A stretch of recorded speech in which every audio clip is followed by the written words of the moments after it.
Matt Provence and Dave Calloway back at halftime at Fleischer Athletic Center. You see the Spartans are leading in this game 46-33. We have the honor to be joined by the Atlantic Sun Commissioner Ted Gumbart.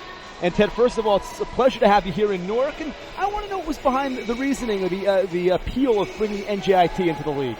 Well, I'll touch on that, but first I want to thank you guys for having us and this whole ESPN project that we embarked on a couple of years ago, just being able to do what we're doing right now. We thank you guys for contributing and being part of it and being part of this debut game. I think the biggest thing behind the pairing with NJIT and the A-Sun was it has to match.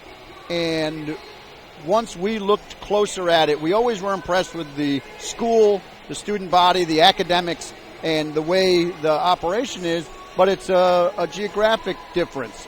And we internally came to the conclusion that it would be of value to have this market and to have a recruiting presence, an alumni presence, a student recruitment presence in this area. And so then it was like, all right, well, let's make sure that's going to work in the long term for NJIT. And we had some very intense discussions and went over that, and it turned out that the equation was equally appealing on both sides, and that's what made it very exciting. And when we announced it, and I was up here for that announcement, I still call it one of the best days of my career, that it was such a good fit, and all we did that day was celebrate.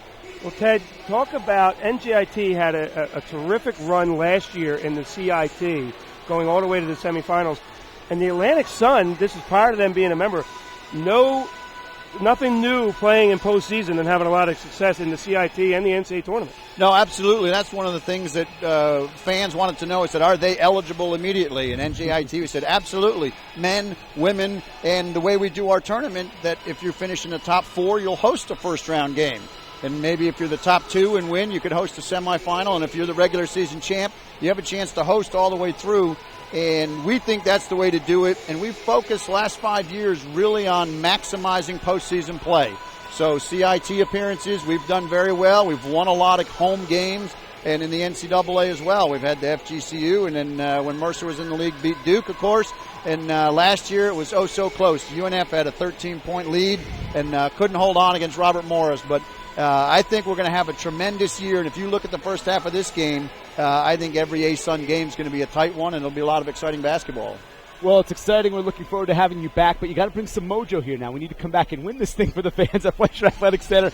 Ted, it's a pleasure. I'm glad this affiliation has been made, and I'm glad you're equally as excited as we are to be part of the Atlantic Sun. Well, absolutely. Thanks for having me, and I'm sure that if they come back in the second half and make a good showing, the invitation to come back will be a little bit stronger than it might be otherwise. We won't let you leave. What are you talking about? We enjoy it. We've got to leave and get to a break. We'll come back with a little look at the highlights and the stats from the first half. Right now, Spartans lead by 13 here on ESPN3.